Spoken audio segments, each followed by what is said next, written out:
小星辰顿时心中百感交集。薛洋确实该死，可他可恨吗？可恨。可他可怜吗？也可怜。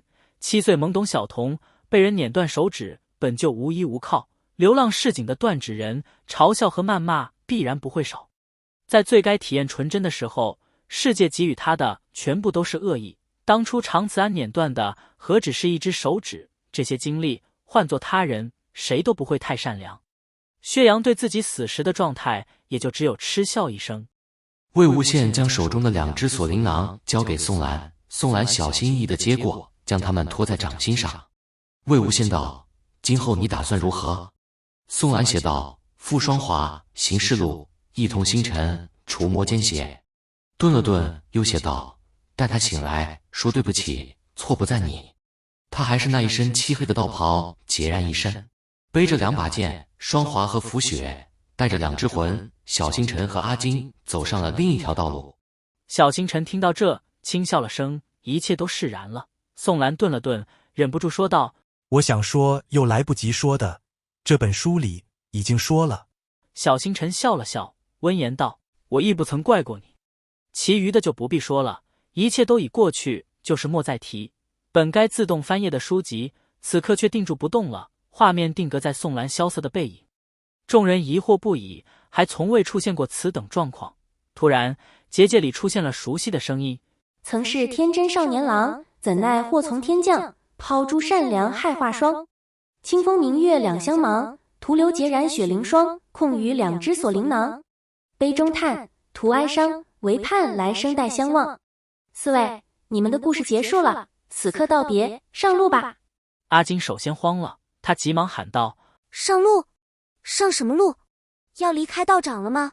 我不要，我不要离开道长，我不要。”阿金紧紧攥着小星辰的衣袖，贴在他身边，生怕一松手，就此天涯两茫茫，不复相见。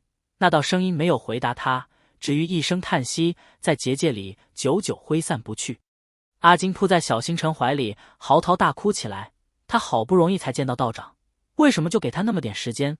他还有很多话没有跟道长说，他还想跟道长一起回义庄看看呢。道长今天还没有给他发糖呢，为什么？小星辰任他在怀里涕泪横流，用手轻轻抚着他的背。他倒是没多少感觉，本就是已死之人，此时能得以相见，实属上天恩赐，早该走了。小星辰温言相劝：“乖，再哭就不漂亮了。”阿金在他怀里猛摇头，抽噎得快要断了气。“我不管，道长，我不管，我就是要跟着你，我不要走，呜呜呜！”可任他再怎么闹，再怎么哭喊，依旧阻止不了要上路的步伐。只见他们4人的身体以肉眼可见的速度自脚而上，实体正在慢慢虚化。阿金见状一愣，哭得更凶了。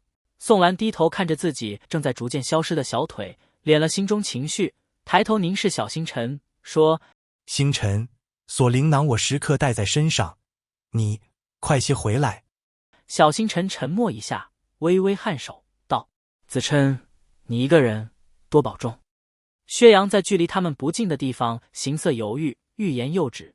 阿金已经哭不出声了，他知道如今再怎么哭闹也改变不了现实。他双手环抱小星辰，哑着嗓子对小星辰说：“道长，你要好好的，快些养好魂魄，快些重生，然后带着你的双华剑继续去斩妖除魔，做大英雄，那种人人都夸你的大英雄，你一定要好好的。”说到这里，想到自己应该没有重生的可能，更没有再次见到道长的可能，他抽抽搭搭的又哭了起来，沙哑的嗓子哭得叫人心疼。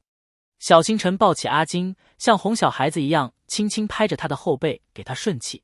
此时他们腰部以下的部分已经消散了，相信再过不久，他们在这个结界里就会彻底烟消云散。薛洋此时心急如焚，憋了一肚子的话想要跟小星辰说，可话到嘴边却不知该说什么，又生生咽了下去，心脏激烈跳动，看着小星辰的身体一点一点消散，抓都抓不住，再不说就再也没有机会了。咆哮惊雷般炸开，小星辰！众人皆被这一声惊得纷纷侧目。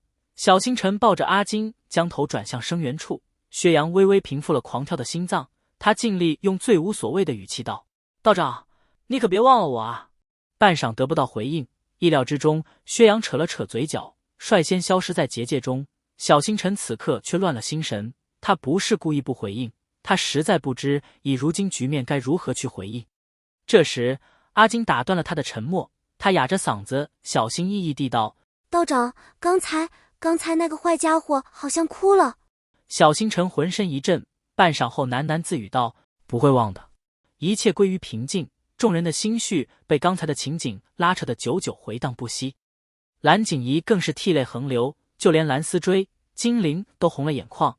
他们也不知道自己是被阿金的哭声感染的，还是被薛洋的举动牵扯的。他们只觉得心里闷闷的，不发泄出来，浑身不舒服。那个声音此时又出现了，居然也像哭过一样，声带略微阴哑。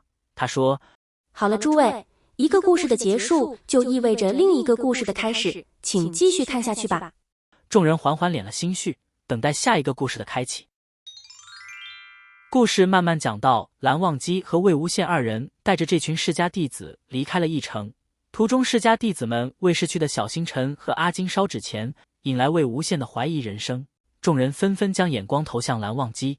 蓝忘机对此不置一词。接着，在临近天黑之时，他们到了客栈。魏无羡对小苹果张开双手，随即听到一阵犬吠，立即窜到蓝忘机身后。江澄对此嗤之以鼻。蓝思追道：“长媳和幼媳要分开，我们就留在一楼吧。”接下来又是让蓝启仁气到飙泪的一幕，蓝忘机再次醉酒。众人又一次见识了韩光君一杯倒的功力，真是厉害极了。正当众人看着魏无羡步步逼近韩光君，心中都期待看到更多意想不到的画面。当然，江澄和蓝启仁一点都不期待。忽然，一个声音悠悠地传来：“公子！”魏无羡闻声惊醒，脚底一滑，险些扑倒。他定定神，走过去支起窗子，只见一个黑衣人勾住了屋檐，倒挂在窗外。两人就这样，一个正站着，一个倒吊着，对视了半晌。魏无羡道：“下来。”温宁一下子没勾住屋檐，掉了下去，把地面砸出了一个人形坑。温情看着自己这傻弟弟，默默无脸。魏无羡跃出了窗，刚转过身，温宁就在魏无羡面前跪了下来，魏无羡也跪了下来。温宁吓得连忙跳了起来，魏无羡这才站起。众人看得新奇，他们只知道温宁是夷陵老祖座下头号助纣为虐的走狗，可从没见过哪个主子给自己下属行如此大礼的。他们哪里会知道温宁与魏无羡岂是主奴关系？而此时看似面无表情的蓝忘机其实是有些不悦的。魏无羡竟抛下醉酒的他去会温宁，但他又庆幸自己最后只是睡着了，没有做出像上一次那样出格的事。接着，魏无羡与温宁有了重生后的第一次交谈，两人这跨越了13年的对话，终于是对上了。温宁轻声道：“江澄江宗主带人围剿乱葬岗，杀了您。”魏无羡道：“这我得澄清，不是他杀的我，我是受反噬而死的。人总不可能在独木桥上安然无恙的走一辈子，没办法的事。”江澄闻言，面色阴沉，缄默不语。他当时并不想他死的。正当魏无羡与温宁相对沉默时，大堂内响起一阵瓷器衰裂的声音，少年们争吵的声音随之而起。金灵道：“什么叫不能一概而论？穷奇道劫杀，血洗不夜天，两役之中，多少修士命丧他手，命丧温宁和因虎符之下，这才是无数人都看在眼里的事实，狡辩不了，抵赖不得。而他唆使温宁杀我父亲，害死我母亲，这些我更不会忘。他自作孽不可活，兴风作浪，最终死无全尸。这来龙去脉还有什么不清楚的？还有什么可开脱的？”江厌离心中大痛，他实在不忍心儿子被仇恨吞没，尤其这个仇恨的根源还是他自小看大的弟弟。他揽过身边的儿子，说：“阿玲，事实不是你想的那样，这之中，一切都是阴差阳错，你是最无辜的，娘对不起你。”金陵没来由的一阵胸闷，一口气堵在心口处不上不下，深吸几口气压了下去，才道：“当时是我偏激了。”你娘说的没错，不能全怪做谁，只是每个人所坚持的不一样。当年莲花坞覆灭一事，也不是简简单单一句全怪魏婴就能解释的。这次开口的却是金陵的祖母于子渊。金陵见祖母发话，只能闷闷的嗯一声。江澄道：“你们别说金陵了，他当时还只是个婴儿，这些年都是听一些杂七杂八的流言蜚语听多了。”其实精灵真的想毫无顾忌地恨一次，用仇恨这种情感稀释一下从小无父无母所带来的苦闷，让这些年来所承受的流言蜚语找到一个宣泄的出口。可他却永远不能恨得理直气壮。温宁望向魏无羡的背后，微微一怔。魏无羡正欲转身去看，只见一袭白衣越过了他，提起一脚踹在温宁的肩上。